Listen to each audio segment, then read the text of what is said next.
China, os bastidores da investida dos Estados Unidos ao Brasil. Uma matéria longuíssima que tem, assim, um histórico de diversas coisas. Eu não trouxe toda a parte da matéria, porque ele não vai falar só das movimentações das últimas semanas. Ele vai tratar de coisas desde antes de Trump ser eleito até os dias atuais. Mas eu peguei várias partes da matéria, inclusive coisas de antes do Trump ser eleito. Ele sai trazendo aí informações. Então, quanto elas são 100% verídicas ou não, não sei, mas creio que deve ter algum fundo de verdade, porque tem algumas coisas que fazem sentido. Eu sei que lá veio o Jamil falando o seguinte: semanas antes da eleição presidencial nos Estados Unidos, em novembro de 2024, o Itamaraty decidiu mandar uma comitiva para a capital americana, Washington. O objetivo era entrar em contato com republicanos e democratas para tentar entender as prioridades políticas de cada grupo e, assim, levantar as ameaças e oportunidades para o Brasil. Até parece, né? Levantar as ameaças do Biden, o chefe do Lula, que atuou pro Lula salvar a democracia em 22. É uma piada. A equipe voltou com a conclusão: se chegasse ao poder, a ala que apoiava Trump no Partido Republicano faria uma forte pressão contra governos progressistas na América Latina, colocaria os interesses das Big Techs como prioridade e não toleraria a influência estratégica da China na região. Tá, e o Biden? E a Kamala Harris? Só falou o Trump, né? Foi lá pra ver oportunidades e ameaças dos dois lados, tá? E o outro lado? Foi pra nada. Foi lá só pra realmente colher informações do Partido Republicano. Lula, o vassalo do Biden, já sabia que ia continuar tudo maravilhoso como estava. Os recados estavam dados. Um documento foi produzido e enviado ao chanceler Mauro Vieira, no que seria um alerta preciso do que aconteceria nos meses seguintes. Nesta semana, a decisão de Trump de aplicar justamente ao Brasil as taxas mais elevadas desta fase do seu tarifaço deixou claro para o governo Lula e o mundo que a Casa Branca está instrumentalizando o comércio internacional para fins geopolíticos e ideológicos. Porém, a despeito dos sinais premonitórios detectados pela comitiva no ano passado, o anúncio da medida foi a culminação de meses de negociações, pressões, manipulações, desencontros e suspeitas. Nos últimos dias, o UOL conversou com diplomatas brasileiros. Não, o UOL não conversa com ninguém, o UOL não existe, o UOL é um CNPJ. Quem conversou foi o Jamil Chad. O Jamil Chad conversou com diplomatas, o Jamil Chad falou com negociadores, o Jamil Chad falou com membros da equipe envolvida na negociação com os Estados Unidos. O Partido Democrata, a turma do Soros, estão lá para abrir as portas. O Jamil Chad está sempre contra o Brasil. E o Jamil também ouviu assessores e diplomatas do governo Trump para contar a história de como estourou a pior crise em décadas entre os dois países mais populosos do Ocidente. Alertas iniciais. Trump não esperou nem ser eleito para declarar quais seriam as suas estratégias para lidar com os países emergentes em geral, e o Brasil. Em 16 de outubro de 2024, ainda candidato, alertou que imporia uma tarifa de 100% a qualquer país do BRICS que optasse por usar menos o dólar em suas transações comerciais. A história lá da desdolarização. Já eleito em 30 de novembro, Trump ampliaria a pressão, insistindo que não permitiria que o BRICS caminhasse na direção da desdolarização sem ser punido. Manter a primazia do dólar no cenário internacional sempre foi uma questão de poder para os Estados Unidos, não de comércio, a fim de tentar barrar o aumento da influência global da China, que fala e age mais e mais para diminuir a preponderância da moeda americana, defender sua divisa, virou prioridade da política externa da Casa Branca. Quando Trump foi declarado vencedor na eleição, a dúvida que persistia entre Washington e Brasília era se haveria uma ligação telefônica entre Trump e Lula. Aí o Jamil trouxe informação curiosa.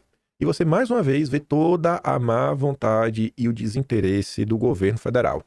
De fato, Lula tinha feito declarações simpáticas a Kamala Harris, mas a esperança era que o pragmatismo prevalecesse. Beleza. De fato, houve uma tentativa de telefone entre Lula e Trump, só que a data oferecida pelos americanos coincidia com a cúpula do G20, realizada entre 18 e 19 de novembro no Rio.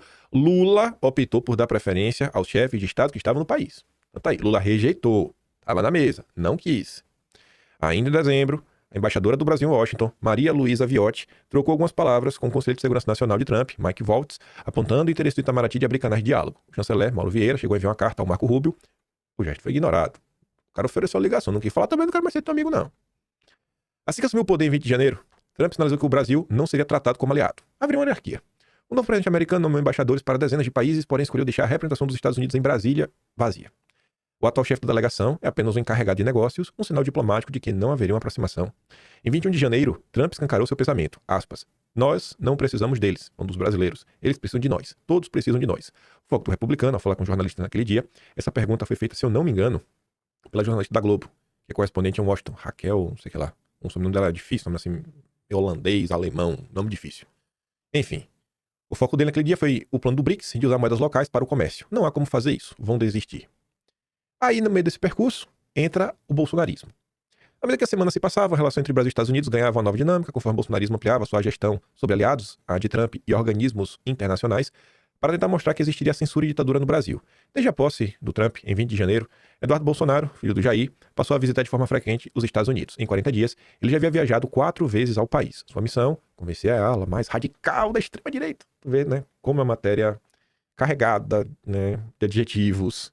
A matéria que vai além do fato, né? Ele quer te convencer que a direita está errada e o Lula está certo. Mas beleza. O Eduardo foi lá várias vezes, falou do ministro, essa história aí vocês conhecem bem. No começo de fevereiro, surgiu entre os bolsonaristas a esperança de que a viagem ao país de Pedro Vaca, relator da Comissão Interamericana de Direitos Humanos pela Liberdade de Expressão, pudesse servir para esse objetivo. A ideia era usar o relatório, que seria produzido a partir dessa visita, para pressionar a base de Trump a agir contra o Brasil. Eduardo Bolsonaro começou então a visitar os gabinetes dos parlamentares de direita na capital dos Estados Unidos para pedir apoio.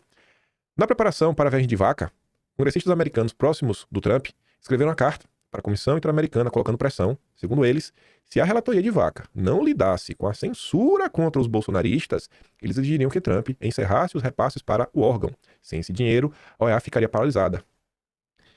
Bom relembrar, né?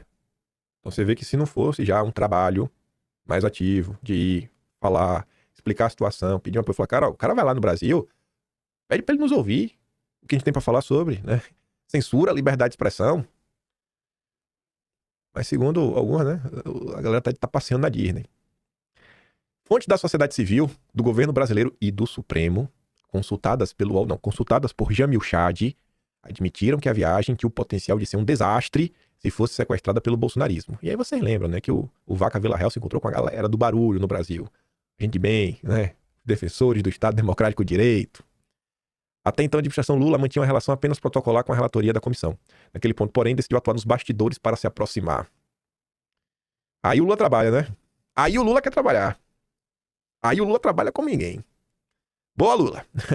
A percepção é que um comportamento mais aberto por parte do governo permitiria que a relatoria se sentisse confortável para fazer indagações profundas e avaliar de forma equilibrada o país.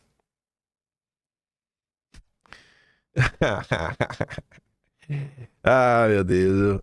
Olha, fica de cara. É mesmo. Tá bom, Jamil. É, não, o governo foi lá. Que é pro o Vaca Villarreal se sentir mais confortável. É, foi isso mesmo que o Lula foi fazer. É só ser sincero, né? Pra falar do Brasil. Não precisa nem mentir. Qualquer um que for honesto sabe que o Brasil é a maior democracia do mundo. Aí diz que a missão ao Brasil causa estranhamento. Um mês depois, 6 de maio, uma missão de uma delegação americana ao Brasil causou um estranhamento dentro do governo. Que foi aquela visita do cara do Departamento de Estado pra falar do crime organizado, do PCC. A Polícia Federal sequer aceitou se reunir com os americanos. Olha só, né? Bom relembrar essas coisas, né? Você vê que o clima amistoso não surgiu do nada.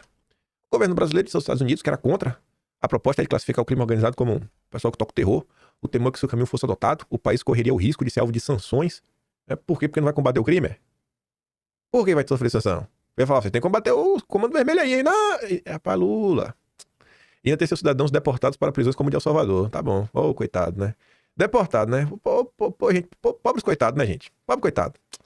Coitadinho, imagina, rapaz. O pessoal aí do PCC, do Comando Vermelho, ser deportado. Oh, meu Deus do céu. Valeu-me Deus. O que é que essa turma fez pra merecer também castigo? Só roubou, sabe? Só fez um pouquinho. Só praticou crime. Ah, meu, coitado. Ah, sempre a defesa do direito dos humanos em primeiro lugar. Mas o bolsonarismo revelou que o objetivo da missão era reforçar a aliança com a ultradireita brasileira. Tem hora que é extrema-direita, tem hora que é ultradireita. Os caras não conseguem nem ter um termo único.